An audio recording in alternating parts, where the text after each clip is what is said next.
People always say things like, he's a nut or he's crazy. Oftentimes through the media has been people with mental illness, oh, they're dangerous. They use the term crazy, they're criminally insane, they do bad things. Some people think we can't be on our own because of a disability, like we can't take care of ourselves, or we can get married or re-engaged. That's not true. We're just like you guys. The stigma thing is huge. I really do believe it to be the biggest obstruction in getting help.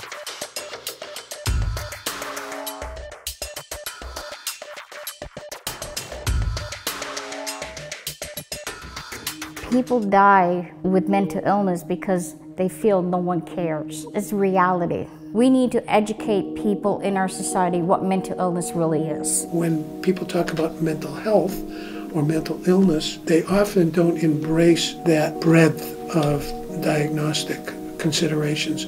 More often than not, they're talking about folks with schizophrenia or bipolar disorder. Most uniformly in this country, people refer to the Diagnostic and Statistical Manual as the definer of a mental illness or a mental health issue. And one of the things that we're experiencing here in Vermont, in the rest of the country, is that there are a lot of cultural differences between what different groups of people define as mental health and mental illness. One other common misconception is that mental health and emotion are things that we should be able to handle ourselves, that somehow we should be able to manage stress and trauma without assistance. And I had a lot of issues around PTSD, bipolar, anxiety issues. A lot of unknowns were happening for me. Being as a person who was needy at one point in time, I felt that nobody cared. And there are people who really do care, but society sometimes puts pressure on folks so they don't ask for that help. When we think about mental health challenges, when we think about suicide, it's rare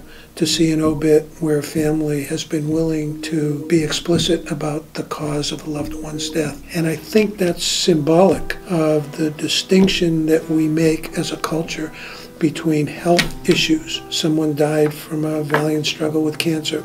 You see it all the time in the obit, whatever the quote health issue is, but it's very rare to see a family member acknowledge.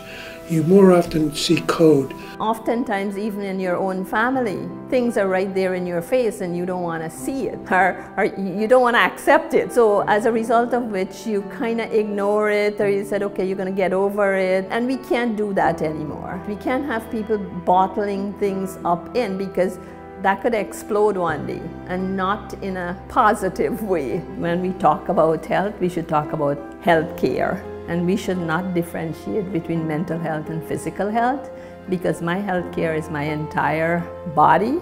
My head is definitely connected to the rest of me, and it plays a very important role. It does affect all of us at some point in time. I don't think we're there yet in terms of looking at it holistically. I think there's still a lot of stigma. Some people cannot have learning disabilities, some people have autism, some people have this and that. Doesn't mean we're not human. We're human. Everybody gets depressed. When somebody dies in your family, do you get depressed about it? Yes. People with mental illness sometimes get more depressed, and they need a little extra help. And you may need a shoulder to cry on. Everybody has times where they're up and they're down, and I think it's important for us to remember that everybody has issues, and it's important to talk about them and not hide them.